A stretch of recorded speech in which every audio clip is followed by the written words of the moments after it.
このマシン、ジャミン RG は市販されなかった幻のマシンです。今回はジャミン RG を作り浜辺で走らせる夢を叶えます。それでは制作へレッツゴー。まずは 3D モデルを作りました。ここの奮闘機は前回のアニメ版ジャミン RG 編をご視聴ください。今回は漫画版なのでローラーステーを外しています。3D モデルはフレーム、サーフェス、キャノピーの3つの部品に分割しています。これはキャノピーを透明パーツとして印刷するためです。加えてフレームとサーフェスも分割することで塗装をしやすくしています。ここでポイントとなるのが印刷精度です。ぴったりはまるようにモデリングしているので、少しでもパーツ同士の溝やサイズがずれると組み立てができなくなります。つまり 3D プリントは高精度な印刷が必須です。加えて透明素材と塗装が可能な素材で印刷できることも必要です。それらを満たす PCBA で印刷を発注します。PCBA のトップページから 3D プリント発注画面に遷移します。モデルをアップロードします。発注の設定をします。素材は光造形で綺麗に印刷できて塗装が可能なレジンにしました。キャノピーは透明レジンです。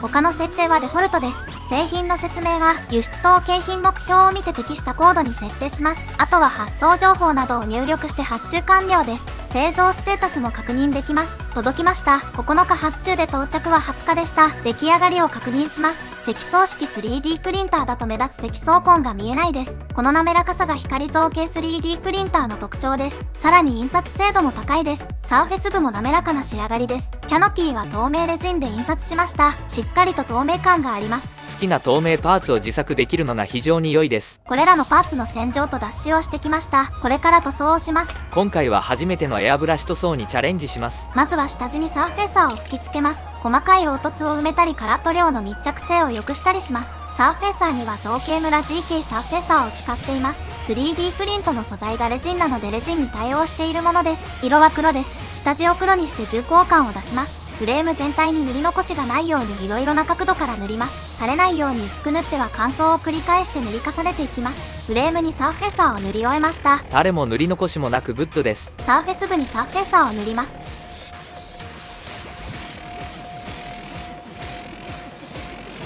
こちらも塗り終えました。それではエアブラシに挑戦です。まずはスプーンを塗装して練習します。エアを出してトリガーを引いて塗料を出します。お、これがエアブラシ。缶スプレーと比べると突出量が少ないので動かし方は変えないとダメですね。缶なら絶対垂れるレベルの塗り方じゃないと色が乗らないです。徐々に慣れてきました。いい感じ。テカテカグッドです。それでは本番です。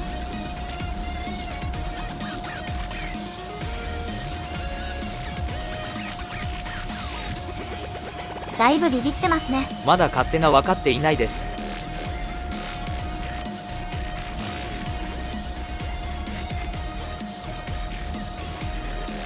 左手で対象物を動かしながら塗装をするのが難しいです。これまでは固定していましたからね。裏面も塗っていきます。結構近づけて塗れるようになりました。垂れはないのですがムラは出るのでなかなか難しいです。やりながら慣れましょう。サーフェス部をメタリックレッドで塗り終えました。グッドです。下地がざらついていることでジャミン RG に合うメタリックな表面が気に入っています。次はフレームを塗装します。フレームをマスキングしてインクだけをメタリックレッドで塗ります。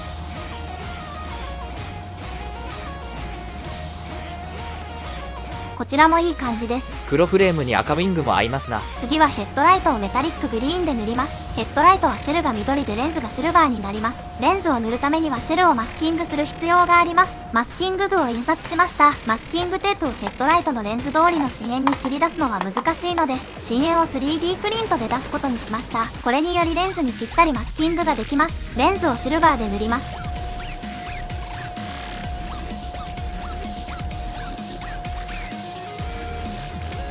ヘッドライトを塗り終えました。マスキング具によってシェルとレンズの境界がしっかりと塗り分けられています。こだわりグッドです。ヘッドライトとウィングをマスキングしてフレームをメタリックイエローで塗ります。フレームは複雑な形状をしているので塗り残しがないようにしっかりと塗料を吹き付けます。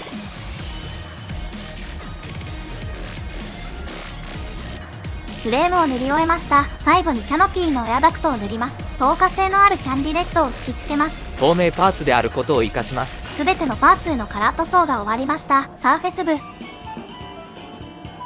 フレーム、キャノピー、3つのパーツを接着してボディにします。最初に瞬間接着剤の硬化剤を塗ります。これは瞬間接着剤による発火の対策です。瞬間接着剤を棒につけてキャノピーの溝に塗っていきます。はみ出ると発火するので絶対にはみ出さないようにします。接着剤を塗り終えました。キャノピーとフレームを接着します。うまくはめ込みます。はめ込みました。鼓膜の分だけ厚みが出てうまくはまらないことを懸念していましたが、問題なくてよかったです。次はフレームの接合部に接着剤を塗ります。薄く塗り広げます。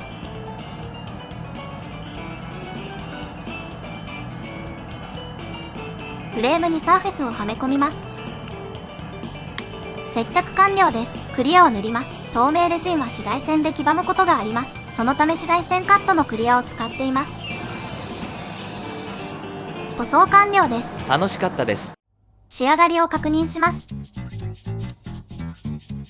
かなり満足いく塗装になりました。最初は缶スプレーの艶消しソリッド塗装を考えていましたが、エアブラシでのメタリック塗装に挑戦してよかったです。できることが増えたのも良かったですね。あとは各部品がちゃんとはまってくれたのが本当にホッとしました。3D プリントでは素材によって収縮率が異なるので、白レジンと透明レジンがちゃんとはまるのは結構すごいことです。それでは細かな装飾に進みます。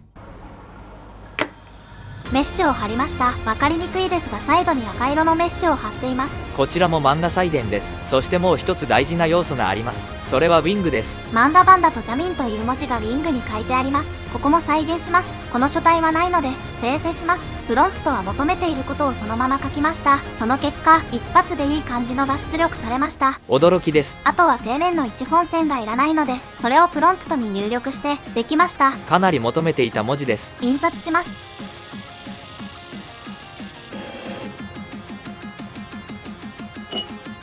カットします。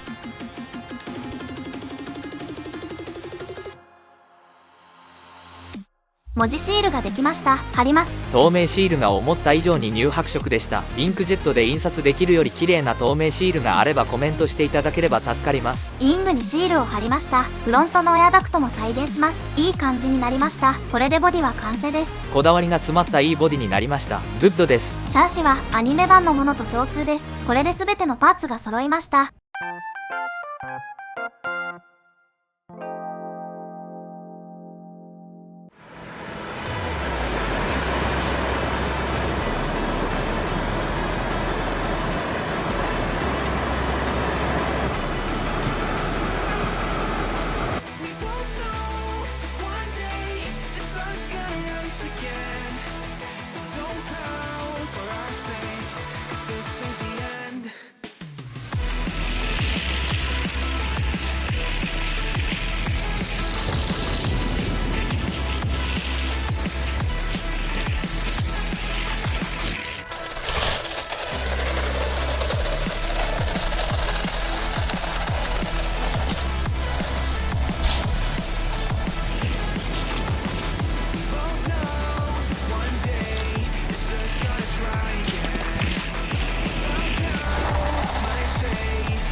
今回は漫画版のジャミン RG を作りました。初のエアブラシ塗装は楽しめました。フレームがかなりしなるので塗料が割れないかを気にしていましたが、全く問題なかったです。一番の驚きでした。3D プリントを発注した PCBWay は概要欄の URL から見てみてください。そういえばついにミニ四駆の再現シリーズが復活しましたね。ルール無用で2秒2里を達成したので一区切りがつきました。ルール無用や再現シリーズ含めてまた色々と作っていきます。 Twitter にもなんだか怪しい動きをする実験機の動画を出していましたね。進捗を載せています。チャンネル登録をして次回動画の通知を受け取りましょう。それではまたのし。